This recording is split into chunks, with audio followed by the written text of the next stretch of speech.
నేను సపోర్ట్ చేసిన వాళ్ళందరికీ థ్యాంక్ యూ సో మచ్. అలానే ముందు వీడియోస్ కూడా అలానే సపోర్ట్ చేస్తారని ఆశిస్తున్నాను. ఇప్పుడైతే ఈజీగా అయిపోయే బెండకాయ కర్రీ ఆంధ్ర స్టైల్లో చేసేస్తాను, ఒకసారి చూసి. ఇప్పుడు ఇలా నేత బెండకాయలను తీసుకొని కట్ చేసుకోండి.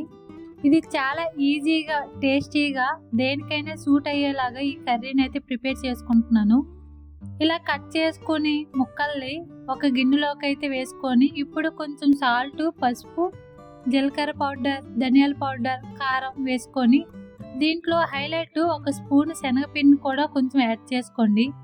ఆయిల్ కూడా యాడ్ చేసుకొని మొత్తం అంతా మసాలాలు పట్టించి, ఇంతకీ ఈ శనగపిండి వేసుకోవడం వల్ల ఈ బెండకాయలు బాగా ఫ్రై అయిన తరువాత చాలా టేస్టీగా చాలా క్రిస్పీగా వస్తాయి. ఈ బెండకాయల కర్రీ డిఫరెంట్గా తినాలనుకున్న వాళ్ళకి చాలా బాగా నచ్చుతుంది. ప్యాన్లో ఆయిల్ వేసుకొని ఫ్రై చేసుకుంటూ మధ్య మధ్యలో కలుపుకుంటూ అవి బాగా వేగిన తర్వాత పక్కనైతే పెట్టేసుకోండి. ఇప్పుడు అదే ప్యాన్లో కొంచెం జీలకర్ర, పచ్చిమిర్చి, ఆనియన్స్, కొంచెం కరివేపాకు కూడా యాడ్ చేసుకొని ఇవన్నీ బాగా వేగిన తరువాత మధ్య మధ్యలో కలుపుకుంటూ వేయించుకోండి.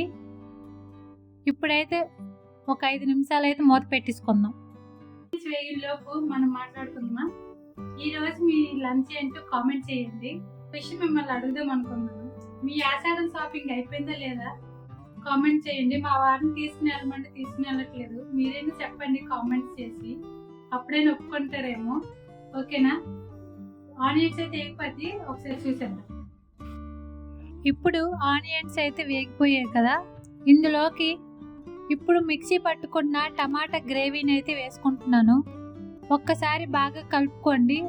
దీని ప్లేస్లో గుండెగా తరుముకున్న టమాటాలను కూడా యాడ్ చేసుకోవచ్చు, కానీ ఇలా చేయడం వల్ల గ్రేవీ అనేది థిక్గా బాగా వస్తుంది. ఇందులోకి కొంచెం అల్లం వెల్లుల్లి పేస్ట్ని కూడా వేసుకొని వేగిన తర్వాత ముందుగా ఫ్రై చేసుకున్న బెండకాయ ముక్కలను కూడా యాడ్ చేసుకొని ఒక్కసారి అయితే కలిపేసుకోండి. ఇంతకు ముందు మసాలాలు అయితే యాడ్ చేసుకున్నాం కదా, ఇప్పుడు కొంచెం కొంచెం మసాలాలన్నీ యాడ్ చేసుకోండి.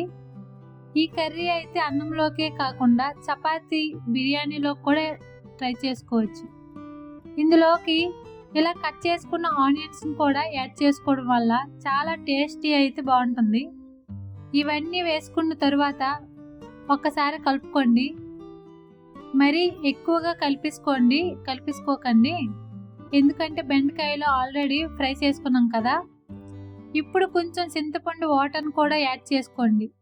మొత్తం అంతా కలుపుకున్న తర్వాత కొంచెం వాటర్ని యాడ్ చేసుకున్న తర్వాత ఇప్పుడైతే సాల్ట్ సరిపోయిందో లేదో చెక్ చేసుకోండి. నాకు కర్రీలోకి అయితే సరిపోలేదు, అందుకని కొంచెం యాడ్ చేసుకున్నాను. ఈసారి ఇవన్నీ కలుపుకున్న తర్వాత మూత పెట్టేసుకోండి. అరేరే, లాస్ట్లో కొత్తిమీర వేయకపోతే ఎలా, అది కూడా యాడ్ చేసుకోండి.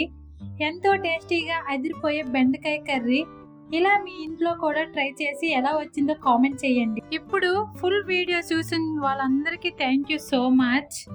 తప్పకుండా నా వీడియోని సబ్స్క్రైబ్ చేసుకోండి. ఇలానే నా వీడియోస్ అన్ని సపోర్ట్ చేస్తూ అందరికీ షేర్ చేస్తూ నన్ను సపోర్ట్ చేస్తారని ఆశిస్తున్నాను. మీకు ఈ వీడియో నచ్చినందుకు thank you so much. Last వరకు చూసినందుకు కూడాను. Bye bye.